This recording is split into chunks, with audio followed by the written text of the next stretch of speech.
Good morning to you, our audience. Ted and Ed TV channel welcome each of you to our weekly Saturday broadcast where we give insightful views on economic, political, world, and environmental issues concerning how money connects those matters. Our hosts, Mr. Ted Harvey Sr.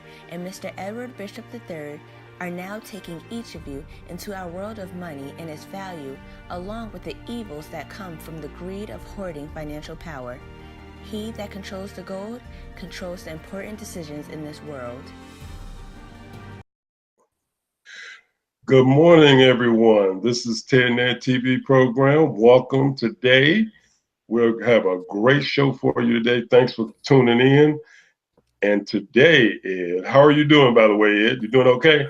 Oh, Ted, it's always a great day to talk to our audience and let them know what's going on out there in the political world and in the finance world and in our health and wellness world and into the tax cut world. Yes. But the most important thing that's coming along is that our Christmas holiday is coming up right now, and we want to give all of our audience a Merry Christmas and Happy New Year. Absolutely. Happy New Year to everyone. Merry Christmas. And we have, before we came on the air, we were talking some things on the political basis. And the one thing that I want to get off my chest is, so to speak, is the debt. And one of the things that I am really curious about, and I have been for years and years, the debt consistently goes up. And there's a reason for that, Ed. And the reason is because debt is good. Are you sure about that? I'm telling you, according to the debt is good. People are making tons and tons of money off our debt by loaning us money. Let me just give you a few things, and this is sort of kind of give people a little perspective of what's actually going on here. Now, right now, our debt is like right at $20 trillion, $19.845 trillion. They predict in the next year or two, we're going to be paying interest of almost $500 billion. Now, who gets that money, Ed? Who gets that money? People who hold those government bonds. People that own those U.S. Treasury bonds. That's right. And did you know that China has well over $1 trillion? They get tons of money. Every year we just ship them tons of money, of billions and billions of dollars because they have loaned us over $1.2 trillion. And other countries as well, China, Japan. They even got a group that's called the Caribbean, because, that's where they get those low interest rates over there anyway, and, tax rates and all that. And they got a group over there that even buys our U.S. Treasury bonds, which, are basically Americans, with a lot of money. That's what they are. And they invest in the U.S. Treasury bonds. That's why the Treasury bonds is only giving up, I think they like 2%, something like that. But when you're talking about billions of dollars invested, they're getting all kind of money, just checks sent to them, by buying these bonds. So now something that a lot of people might not know, but our 401ks, over $1 trillion is invested in the U.S. Treasury bonds. That's people, American people, that get their, retirement plan. And, they might, if you put in 6%, they'll match it. The company will match it. And a lot of those mutual funds are being invested into the Treasury. and getting money off that's how they get their funding back into or profit into your mutual funds. That's why your mutual funds are not making a lot of money. It's only making minimum things, and then these brokers charge you all kind of money just for even just, pushing a button. So, but the one thing that I wanted to state though is that 30% of foreign countries, that's around $6 trillion we owe that has bought our treasuries and loaned us money into the treasury. So we are making money off of our debt and continue accumulating debt. So debt is good because we're living off of debt. Now, we can live off profits if we wanted to, but see, the point is that we are so committed to other countries that what's happening is that, okay, a lot of countries like, Britain and all of them, they have bought some of our debt and they're making billions of dollars off us. We're shipping billions of dollars paying that interest rate, and that's where you get, you got all of these people making billions of dollars off of the United States. Because when you look at, if we're bringing in over $4 trillion a year and you paying off almost a $500 billion to other countries, then what do you do? What do you do? The point is, what I'm saying is those funds are the taxpayer dollars. They could be invested here in the United States. That's why that's why our infrastructure is poor. That's why a lot of the neighborhoods have not been redeveloped, because the money is not available to give to certain people. When you want to make loans, they don't put that money into where you can get money from all kind of loan programs where you can redevelop your neighborhoods and start businesses. They ship all that money over. They take that money out of those funds. So therefore, there's no money available. That's the reason why right now, the taxes right now going as low as they are, that money is going right into those corporations. It's not going into the neighborhoods. It's not going into the communities. Those funds is going to be less. Now, they claim that it's going to go up. Taxes going to bring in lower taxes, going to bring in a lot of employees and what have you. But I doubt it very seriously, because right now the unemployment rate right now is less than is 4%. We're almost at a zero rate. Well, Ted, all those statistics and those numbers and stuff that you are spouting are deceivable. That's how you're going to find out that Congress has enacted this $1.5 trillion tax cut, which is going to add another 1 point some trillion dollars to our debt and everything. And there have been different people out there and different groups and stuff who are very, very upset about this, especially the American people, that all the money is actually going to the corporations and everything, because the Republican Congress, because they didn't get any Democratic votes, they enacted this tax cut, and they're sending that money, the tax cut money, the majority of it goes to this upper 1% of our country, and also to corporations. Well, you can take those numbers and stuff and everything and do what the heck you want to do with them to make it seem like it's a big rosy picture, but it's actually not. Now you talk about the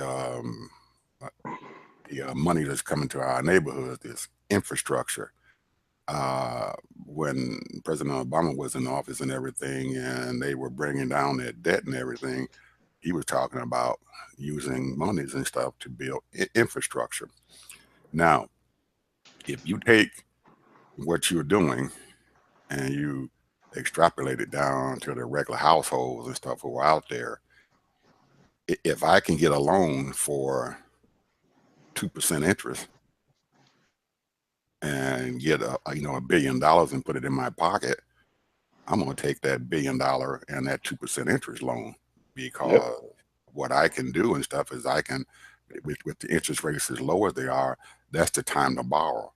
When the interest rate is 16 and 17%, then that's not a good time to borrow money to do what you need to do to build what you need to build. So if you, and I'm going back to this household and stuff, if I got work that I need to have done and stuff around my house, and it's going to improve the value of my house, it's going to take the value of my house from, say, $50,000 to $100,000. If I take and I invest $30,000 into my home, then eventually, if you look down at the numbers and stuff, I'm going to make money off of paying 2% interest and stuff off of a loan that I've got that I'm going to eventually have to pay back. So even though we do have debt and stuff that's being owed and stuff by other countries and stuff, if you're only paying 2% and you are putting that money into your infrastructure, you're putting it into better railroad travel, you're putting it into better roads and stuff out there on the highway and stuff, it is an excellent investment to do that, because eventually that monies that you are investing in improving your highway systems and making it the highways a lot smoother or whatever, or your streets and stuff inside your city and stuff don't have all those potholes and stuff in there, or all this other stuff that's going on, then that investment and stuff is bringing a net result. Yes, you're paying interest and stuff on that money, but it's bringing a net result, and that net result goes back down to a whole lot of things. You That's driving why I your say car, debt yeah, is yeah, good yeah. You right you now. you're driving your car up and down these old raggedy streets and everything, and there's big potholes and stuff in there. So what's happening? Bam! Car hit that pothole. Bam! Mhm. Car hit another pothole. Bam! Car hit another pothole. Well, you're going to pay for that because Absolutely. you're tearing your car up. Your car is That's not right. lasting as long. So uh, a lot of times when you start looking at, well, we can't afford to pay it. Yes, you can. Sometimes you can afford to pay it. And to the tax cut thing that we're talking about and everything, down the road, even though this thing was bad for the common households and stuff out there, and you got 60-some% of the people and stuff and everything who know that this tax cut did not benefit them, it benefited a lot of other people. What's going to happen and stuff over the next Somebody 10 broke it down to $18 a week. Yeah, well, it's it eventually and stuff is going to be broken down, and your billionaires who've gotten all that money and stuff is going to go out there and start going and using their media outlets and all the other things to tell people that that tax cut was good for them. And it really wasn't, but they're going to convince people out there that it was good for them, even though Yeah. they say it was bad now. They're going to convince people it was good for them. So we're looking at maybe having the Democrats back in power and stuff in 2018 and stuff and everything. That may not happen because that money and stuff that they're giving back to these people and stuff, they're going to use it to go out and convince people and stuff that what they just did was good for them. And Yeah, they got a $1,200 deal. knowing it wasn't. Yeah, yeah. So I heard Speaker Ryan say, a lot of people don't get $1,200 a year. That's a lot of things you can do with $1,200. You can take a vacation. You can do this. You do that. I don't think I've ever in my life taken a vacation. Not no real vacation for no less than $1,000. I mean, it costs you $2,000-$3,000 take a real nice vacation. I mean, and besides that, what is that? That's nothing. I mean, yeah, $1,200 when these big time, and let me just say this: I'm not grudging anyone to take advantage of the system, and that's what they're doing. They're taking advantage. They're playing the game that's going to make them winners. If you're making millions and millions of dollars, 45 himself, they've already said he's going to make anywhere between 8 and 15 off million. this million. So what can you do with that extra money? When you talk about that kind of money, and here we are, the average, what we call the average person, so called, making anywhere between 50, 75,000 or even less. You got people, they'll be lucky if they get $1,500 out the deal. There you go. Yeah, well, you also mentioned something else, Ted, that I had to respond and everything to about the unemployment rate, and you said it's around 4%. Well, those numbers and stuff are being screwed a little bit too and everything because you have a huge underground economy and stuff right now Oh that yeah. Oh yeah. would bring that would bring that number up a lot higher than that. Those employment numbers and stuff and everything, you can't use them in today's economy and stuff and saying that the unemployment rate is at 4%. The only time people use that number and stuff is when they want to tell people, oh yeah, the employment rate is 4%. But it's actually not. The unemployment rate is a heck of a lot higher than that because you got people out there who are in the system or whatever, but they don't pay taxes and they are underemployed. They have an underground economy out there that has gotten bigger and bigger and bigger and bigger. So that number is very deceiving and stuff when you tell people your unemployment rate is at 4% because they only count people who are going out there and looking for jobs because there are a lot of other people out there who are working who have money that's coming underground that they aren't getting. And according to Trump and all them, part of that reason and stuff for lowering those corporate rates and everything was to allow these companies, companies like Apple and Microsoft and um, all these big conglomerates, GE or whatever, to start bringing their monies and stuff from the overseas accounts back into the United States because there's several $1 trillion and stuff out there that they have in profits that they want them to bring back here to the United States so they can use to build up our country. But in actuality and stuff, those big conglomerates, those mutual funds or whatever and stuff, they already bringing that money and stuff back here and building up our infrastructure. If you look at some of these major toll roads and stuff and everything that are being built and stuff now, that money is they're using to build those toll roads and to build those quick fast lanes and stuff out there on the highways and stuff in some of these major cities and stuff are owned by private Foreigners. industry. Yeah, they're owned by private Mostly industry. foreigners. Yeah. And they're bringing that money and stuff over here into this country, and they're building these toll roads. So we're selling them part of our, along with letting them own our debt. We're giving them part of our infrastructure and stuff where people are using that. And Kwanzaa Kelp is working in every area because we are doing the same thing. We are investing like in China. We got major corporations in China that's we invested billions and billions of dollars. Walmart's, Apple, and on, all kinds of something like 20,000 or more manufacturing companies that we invested over there for their employment. If it wasn't for us, they would be starving to death because they are a communist country. And they control everything. And so companies that go over there, they have to have some type of contract and agreement with that country in order for them to make money.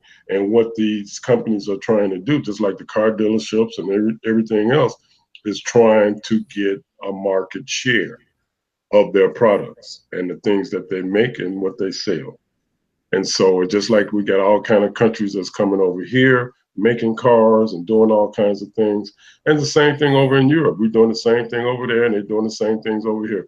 One of the countries, over here and over there is United Emirates and in Dubai and all these kinds of countries over there. They are actually investing billions of dollars here in the United States. There's a they have invested almost $30 billion in every state of the United States and all the manufacturing. So, they're doing weapons, they're doing oil transactions, all kind of products and everything. So they're doing business over here, a lot of them. So, it's all working hand in hand. I mean, the numbers, man, is ridiculous. They're doing, We're doing about $25 trillion overseas and back and forth. A lot of other foreign countries are doing another 25 trillion over here. So it's just going back and investing, investing, investing. Money is just changing hands everywhere.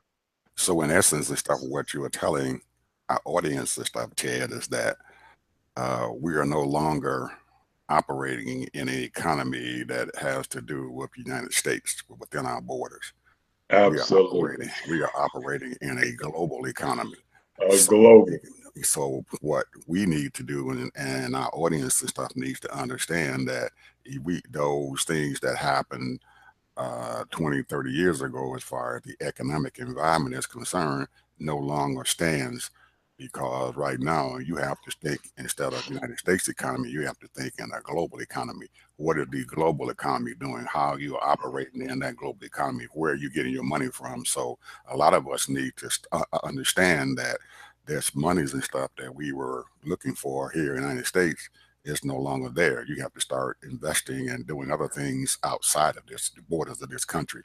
And you can't be an isolated nation. You have to be an open nation and stuff that deals with all kind of economies. Like you were Absolutely. talking about Dubai, United Emirates, they're investing their monies and stuff here. They're buying stuff.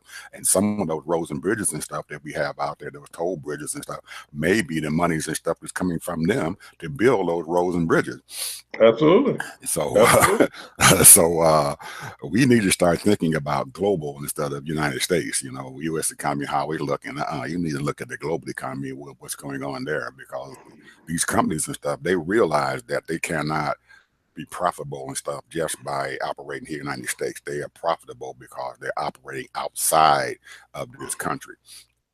And they're taking their money and investing in outside this country because they know that if they're going to survive in a global economy, that they have to invest in other countries, just like other countries know that they have to invest and stuff into the United States and stuff and everything if they're going to make money.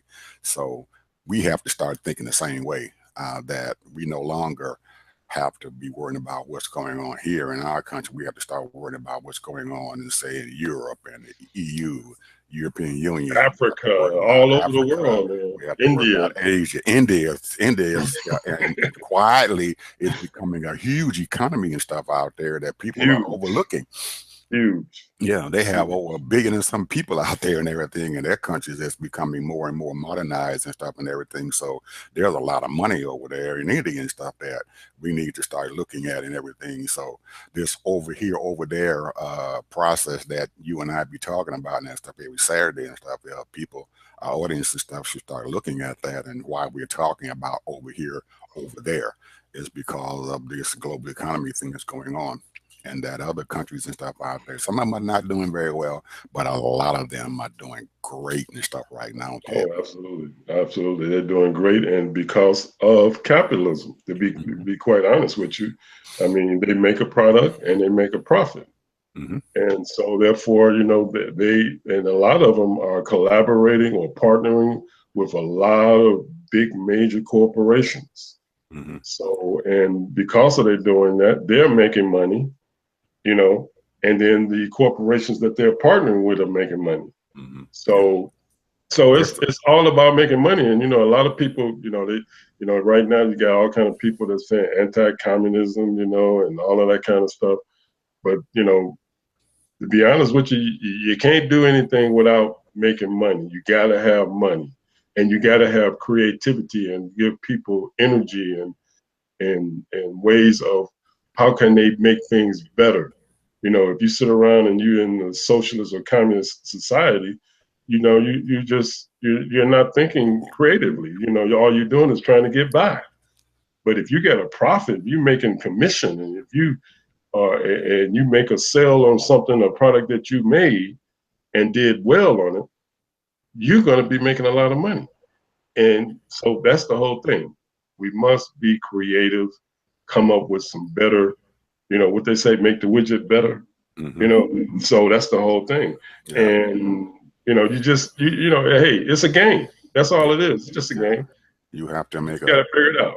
you got to make a better toy, because if you look at a lot of things that's going on out there, a lot of when you're talking about the United Areas, whatever you want to call it out, help me pronounce that name, but Yeah, part of them comes from the city and the town and stuff of Dubai, yeah, and that they're realizing that uh, oil and stuff is no longer the king out there in the world market. absolutely, They're absolutely. slowly dropping off and everything because people are using this renewable energy stuff out there. So oil is not the king anymore. So what Yeah. they have done and everything, and which is a wise decision, that they are taking their billions of dollars that they are making off of oil and stuff, and they are taking that money and they are investing it into other things. All kinds of Right, all things. kinds of stuff. Just like you just talked about, they are investing money in every state in the United States and stuff. They're putting their monies out there because eventually them oil profits and stuff are going to fall off and everything, and they're going to be, it's not going to bring them as much money and stuff. But now by them investing in other things and stuff out there outside of their country, in the United States, in China, in India, then they're going to be having Africa. us. They're going to have a steady flow of money outside of oil. And so Yeah. it's a smart thing to do. And it's a smart thing for us to do and everything because we don't have a lot of natural resources and stuff here in the United States anymore because all the land is just about bought up and everything. So we don't have anything else other than being able to go out and buying other things in other countries and stuff. We have big conglomerate countries that they're going Hey, out there and buying up this and they're yeah. buying up companies or whatever, and they're putting their products and stuff in these other countries. So they Yeah. realize that. One Go of ahead. our biggest uh, commodities or income is tourism. I mean, you got over. I'm living here in Florida. You got over 100 billion people come here. I mean, I'll say billion. I apologize. Million people that come here to Florida just to visit, and they spend billions of dollars here in Florida. Same thing in California. All over the country. Mm-hmm.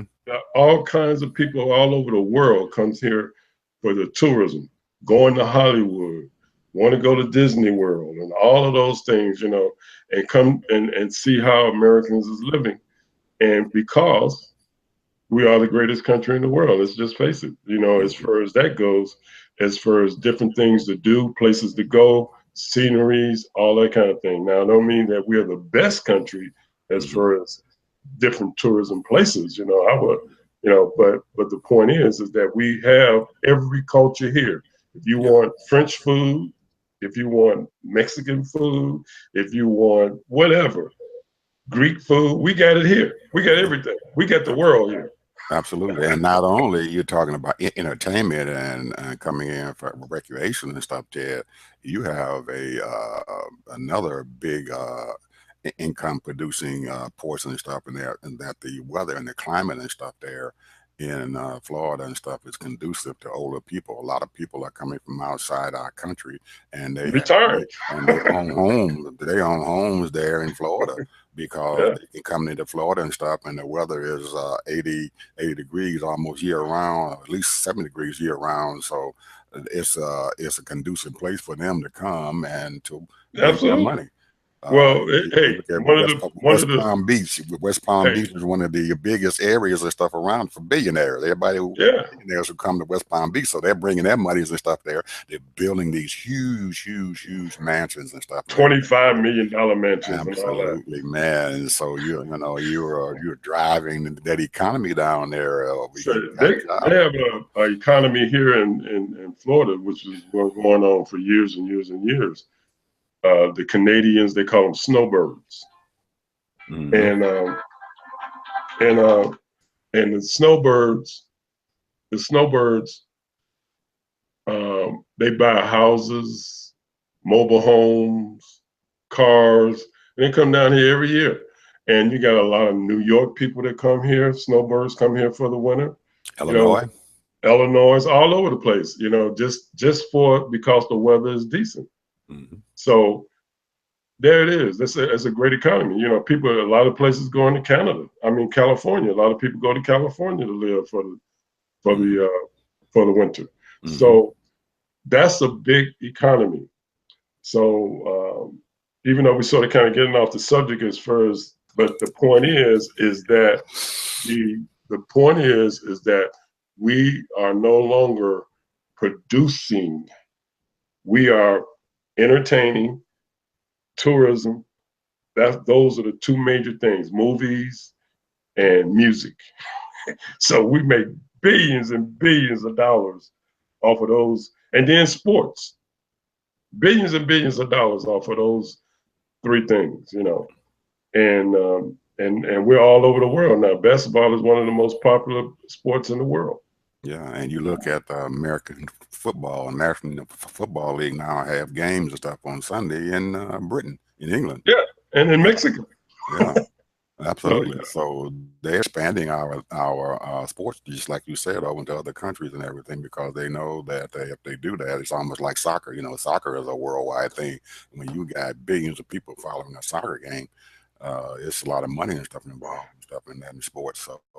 Um, you have to realize, like we talked about earlier, this is the global economy. This is not here in the United States, and we have to realize that. So that's how we need to start thinking, and that's how our children need to start thinking. That it's not the United States; it's global. So anyway, getting back to something else that we wanted to talk about, Ted, the enrollment period and stuff for healthcare.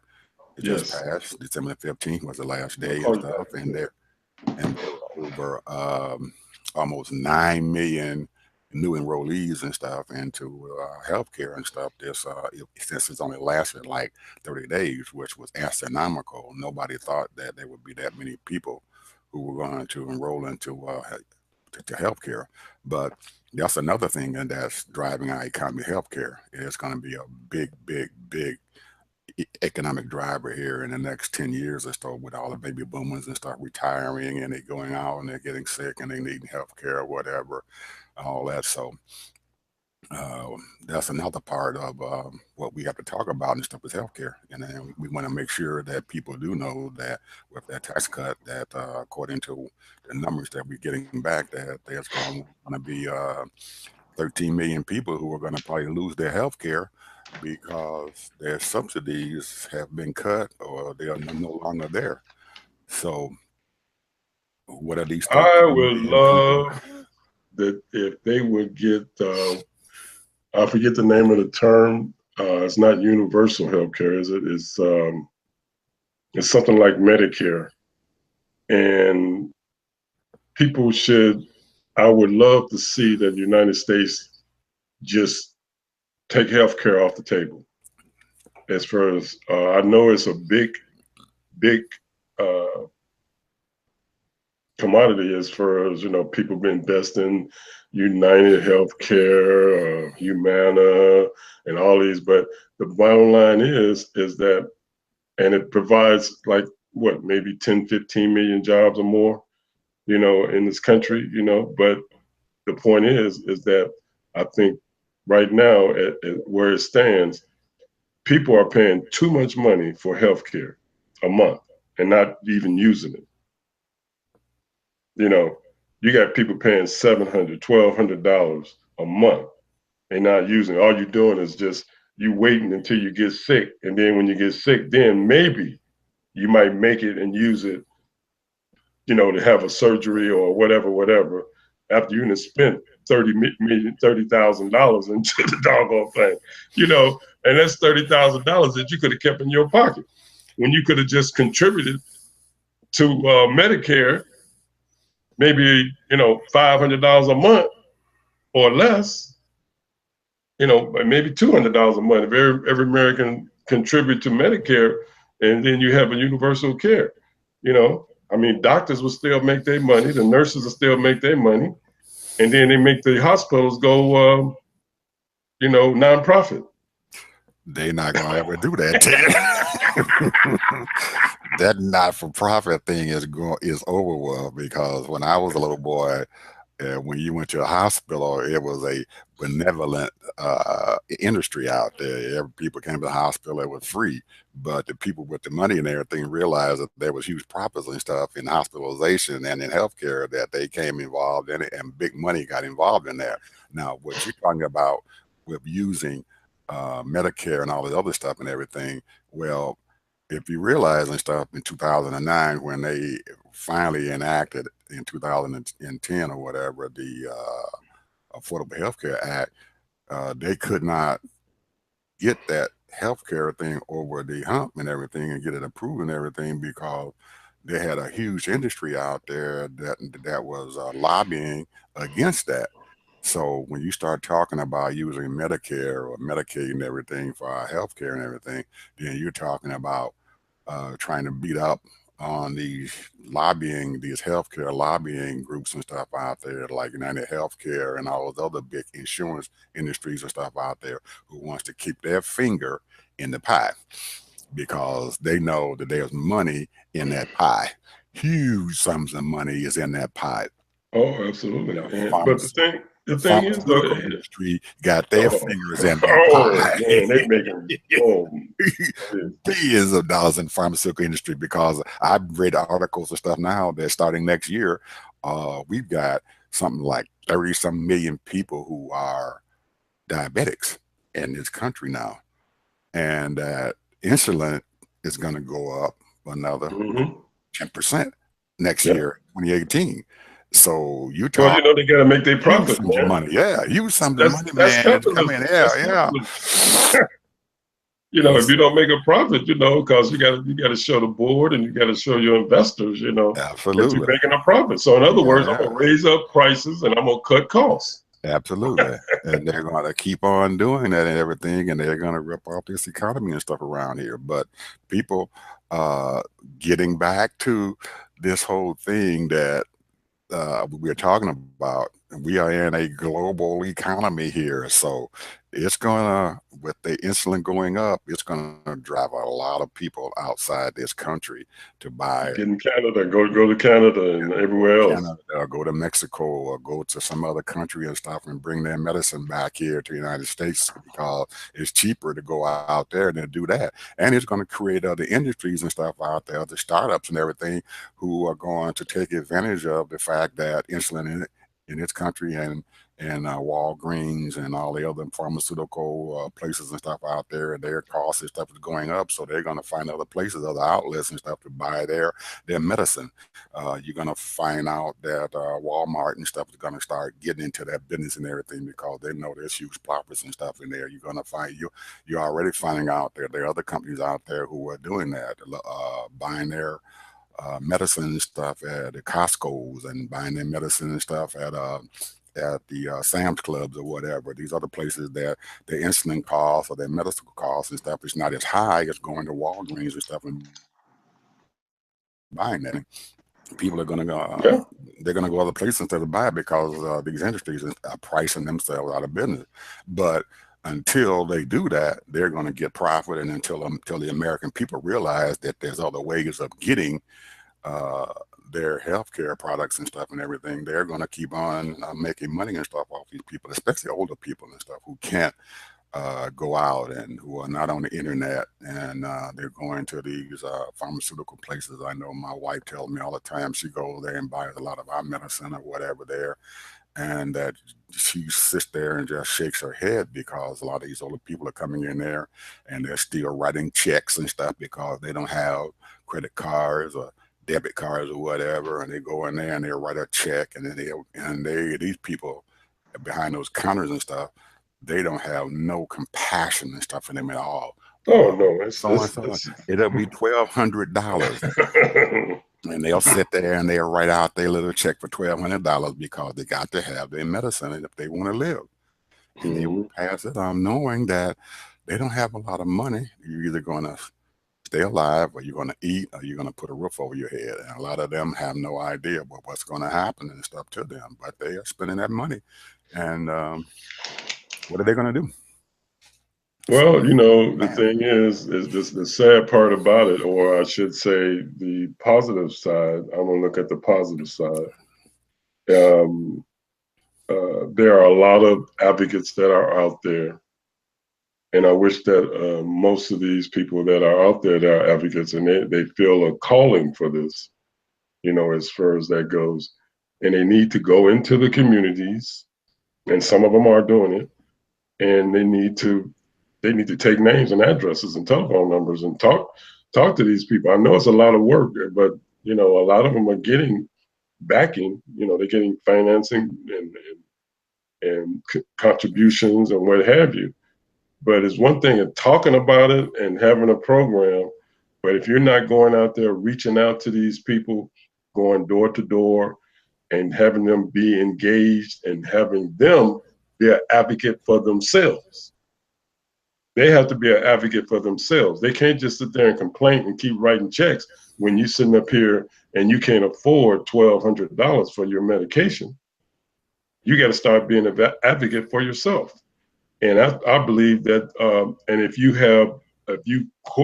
collaborate or partner with some of these organizations that's out there, and they can tell you what you have to do, what you should do to get cheaper medicine or get free medicine or whatever it is that you need to do. But you got to, I think those people that's doing the good work need to get out there more. And maybe they are, but it's too many people, from my understanding, is hurting from all of this. So They have huge amounts of people, and you're right, Ted. That was one of my things that I were thinking about back in 2008 and 7 or whatever, when I was going out and doing political work.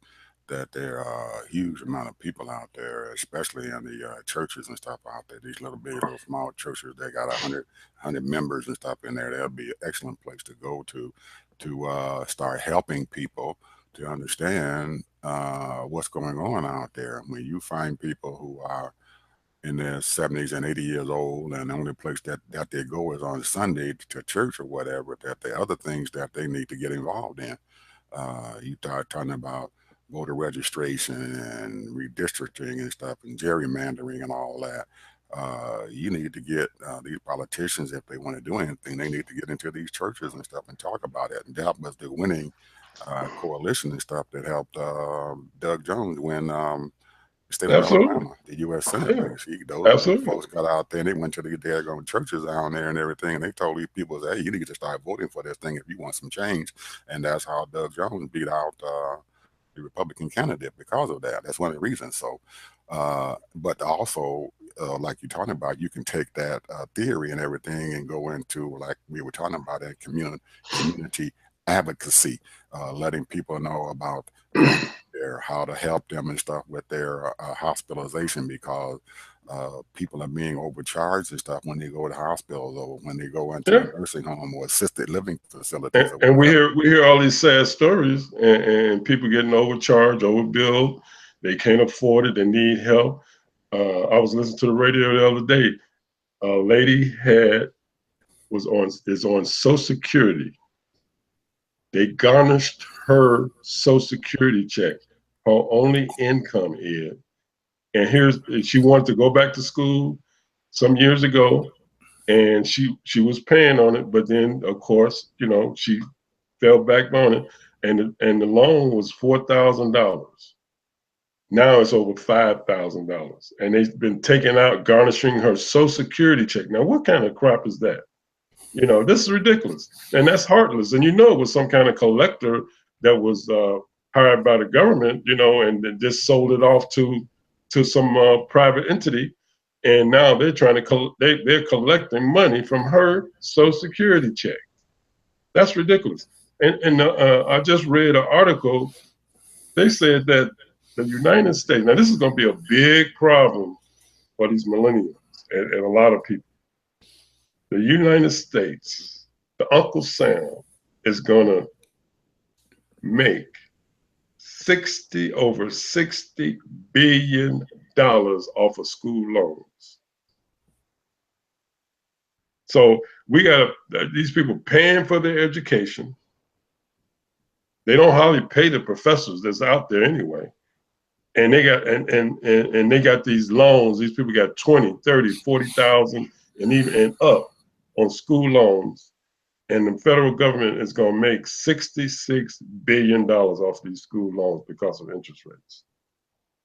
So there is no mercy for the small guy.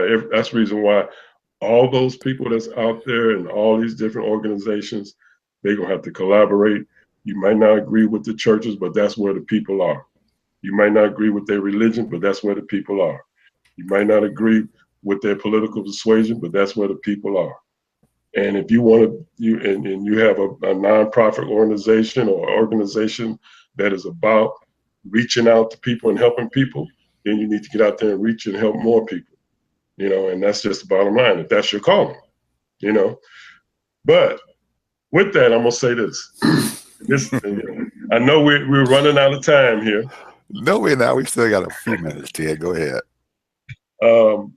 But I'm going to put together, because of the holidays, our 3 segments: Word for the Day, Big Connection, and our health segment, holistic health. Our word for this week is joy. Joy. Joy. J-O-Y, joy. J-O-Y. Now, the definition of joy is a feeling of great pleasure and happiness. Like joy to the world, Right. like joy, so that's what we should be having. And with our big connection, look at it like this, the Bible says that the joy of the Lord is our strength. Joy is a divine, or I should say a spiritual, as well as a human emotion. So we get joy from God because God is happy with us. And we get joy spiritually as well as human emotion. But joy and happiness is even better, and being glad is good too. Because the one thing you have to realize is that when you have joy, a person is joyful, and what it is people are typically glad and cheerful. They smile and they laugh a lot. So if you don't have anything to laugh at or about, look at a funny movie or something. Look at a sitcom that's funny that makes you laugh. Because number one, a joyful heart is good like medicine. That's our holistic health lifestyle. Oh, okay. Laughter. You was wondering where I was going with that. No, go ahead. Yeah. Laughter. Yeah. Because laughter is just like medicine. You laugh, it sort of kind of takes away, it gives you a different feeling, and it sort of kind of, you have to laugh. I laugh at myself all the time. All I got to do is look in the mirror. You know what I'm saying? I mean, I used to be kind of good looking, handsome. But now, when you get old, things change. So the point is, you just have to, you have to laugh about it. Laugh about it. That's just it. You can't go in there and say, "Oh man, I'm the finest thing going." No. You lost that, buddy. So just laugh at it. So that's the whole thing. The thing is that, but then the one thing that you have to look at is that, when it says that God is my strength, when, he's the one that gives me joy, the quality or the state of being strong, that's what strength is. So you have to have a state of mind to be strong, and then he will give you the strength that you need to be strong. But it's a mental thing. That's the reason why he said, love God with all your heart, with all your mind, all your strength, and all your mind. So it's a choice. Either you're going to be happy or you're not, or you're going to be joyful or you're not. But the point is that it's up to you. Inside of you is plenty of joy, plenty of happiness, and that's my thing. Now, the last scripture that I'm going to give, well, a couple more. Nehemiah 8:10, it says, "Go and celebrate." Now, on celebrating the holidays, Christmas, go and celebrate with a feast of rich food and sweet drinks, and share that food. See, that's Nehemiah 8:10. That's something that we should do over the holidays.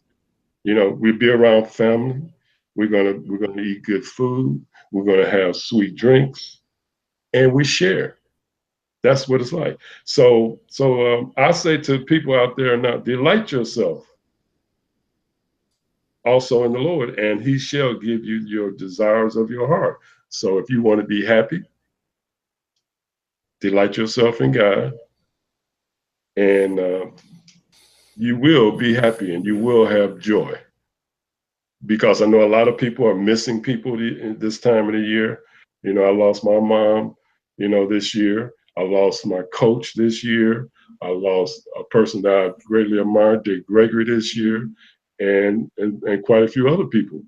But however, the point is that we know they're in a better place. But what you want to do is you want to be, while you on this earth right now, be happy, be joyful, and find something to laugh at. Absolutely, absolutely. Find something to laugh at. I have a verse and stuff here that my wife, she usually sends out Bible verses every day, and the one she sent out today came from Luke 1:28 chapter. Mm-hmm. Hail, I'm going to read the last part of it. Hail, thou that art highly favored, the Lord is with thee. Blessed art thou among women.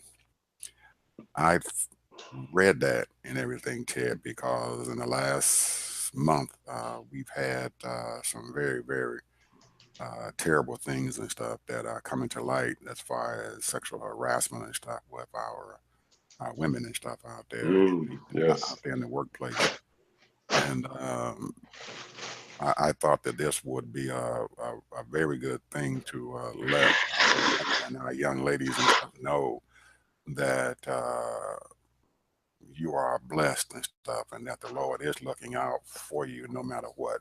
And if you getting into that sexual harassment thing because you're out there working, trying to earn a living for your family, and someone is taking advantage of uh, your efforts and stuff to put monies and raise money and stuff to put it into your family's pockets and to make sure that your children and stuff have a good living, that the Lord is still out there watching after you no matter what. So there is help out there for you women and stuff. And I know that you've only touched a portion of that iceberg and stuff of sexual harassment going on out there in the workplace, where you find powerful men in powerful positions and stuff who are taking advantage and stuff of women and stuff out there in the workplace. And this is a horrible thing that's going on, and it's something that we need to be aware of and need to talk about and stuff a lot and everything, because some of the women out there, they are feeling alone. And I can just imagine something like that going on against my daughter or my wife and stuff who are out there in that workplace, or my grandchildren who are getting ready to go out there into that workplace, how it's possible and it's highly likely that they're going to be sexually harassed and stuff during the time that they're out there in the workplace. And we need to be aware that is going on out there, and that we know that at least God out there is looking after you. Yeah, and there are things that you can do to try to prevent it, and then I mean, everyone needs a job, and and people sometimes take things that they shouldn't take because they want to keep their jobs. Absolutely. So that's a big struggle and a big decision to make. So I can't, I have no idea. I've been, if you look at it on the point of being discriminated against or being treated somebody is treating you in a prejudiced way. That's one way I can relate to it. And you either take it or you don't take it. You either smile or don't smile about it. I mean, if I'm talking about me personally. Mm-hmm. If I don't feel comfortable at a job and they're not doing the right things, or if I'm not being treated the way I feel I should be treated, I'll leave that job. That's just me. I'd rather do without money, because I'm not going to have you treat me any kind of way or talk to me any kind of way. You're going to respect me or bye. That's just the way the way I lived and where I rolled. Because I probably had about 150 jobs. Because I didn't walk off a bunch of jobs, bro. I have walked off a bunch of jobs, let me tell you. And I have gotten fired from a few. So because of my mouth, and that's just the way I am. And I don't take no stuff from nobody. That's just the way I am, when it comes to my job. And when I work and I do diligent work and I do good work, But their problem is they want to treat me, if they're going to treat me any kind of way, that's a problem. If you don't respect me, then, hey, we got a problem. Yeah. But everybody can't do that. Everybody can't do that. So I'm not judging nobody. I'm not judging nobody, because, you got to do what you got to do, But hey, when I was looking for that job, when I found that job, I was looking for a job so I could find another. That's the way I felt about it. All right. Well, I'm hoping that some of the women out there who are listening to our program, that they realize that they do have help out there in their workplace, and if they need, and there are people out there to help them to get over it, because it's a lot of them are feeling a lot of pain from it, and to look at their abuser and stuff every day as they walk into the workplace is just horrible. It's almost like being a child and stuff, and you're being abused and stuff by your parent. You have to continue to walk in there, or you live with them every day, and they are abusing you. And it's that right there is a mess right there. That's a whole nother. It's almost similar to that. Child abusers, pedophiles, and all that and everything. That's just horrible out there. What this country has came into, what this world has came into. And those things and stuff are out there, and we need to be our advocates and everything for our children and for our women, and for us also, for racial discrimination, because we're not only being discriminated in this country, there are people in Africa and stuff who are being discriminated against in Europe every day, all over the place, everywhere, man, everywhere, and China or whatever, in the workplace they're being discriminated against. They're taking child labor. People just don't want. There are a few people in this world, in this country, that just don't want to do the right things and don't want to be good, and that's on them. That's where I look at it. That's on them. They are the ones going to have to live with it, and those are the ones that end up very unhappy. Absolutely. And so, and when you're unhappy, you do crazy stuff. Absolutely. So we're going to end up on a high note, Ted. I don't know why I brought that up, but I saw that Bible verse there, and the first thing I came in my mind was this sexual harassment thing that's coming to the media stuff right now. I got you. When they talk about women and stuff out there. So, but anyway, like I said, we want to end this with a happy note, and we want to again say Merry Christmas to all of you all, and have a Happy New Year. And we will see you guys and stuff, I guess, next Saturday, right before the New Year. So enjoy your Christmas dinner, sit down with your family, and hold hands and talk, and whatever's going on bad and stuff within the family. Don't talk. Good, just throw it out, and everybody this is the music. Happy. Everybody just be happy. You don't have to have a lot of gifts and stuff to be happy. Just being with your family and stuff is happiness enough. It's knowing that you have people who are sitting there, and like you said, there are people who have already passed on and stuff. Now they're not going to be able to celebrate Christmas with you, but they're in a better place. So we have to realize that we're not going to live forever. All of us are going to be gone one day. But while we're here on this earth, enjoy yourself. Absolutely. And we are going to be here every week talking to you, our audience and stuff, and letting you all know what's going on out there, because we have, as you said, we have food to give, and our food and stuff is keeping everyone in our audience and stuff aware of what's going on out there in the world. Absolutely. Not only here in this country. So Ted and I, we enjoy doing this. And we're going to continue to do this every week, so you can look forward to seeing us. Look on Ted and Ed TV channel, absolutely, YouTube, and I'm posting this stuff now on Facebook and everything now. So once we finish up with this broadcast, I'm going to put it on to our Facebook, the Money Connection Facebook, and I'm pretty sure Ted's going to make his viewers and stuff aware that that is out there, and hopefully we get a lot more people who are going to listen to our telecast. Check out our website too, because Ed does about at least 2 to 3 articles a week. A day. I got about 3 or 4 in the pipeline, and they are very interesting. They are not the same articles. They talk about a whole wealth of different topics and stuff out there.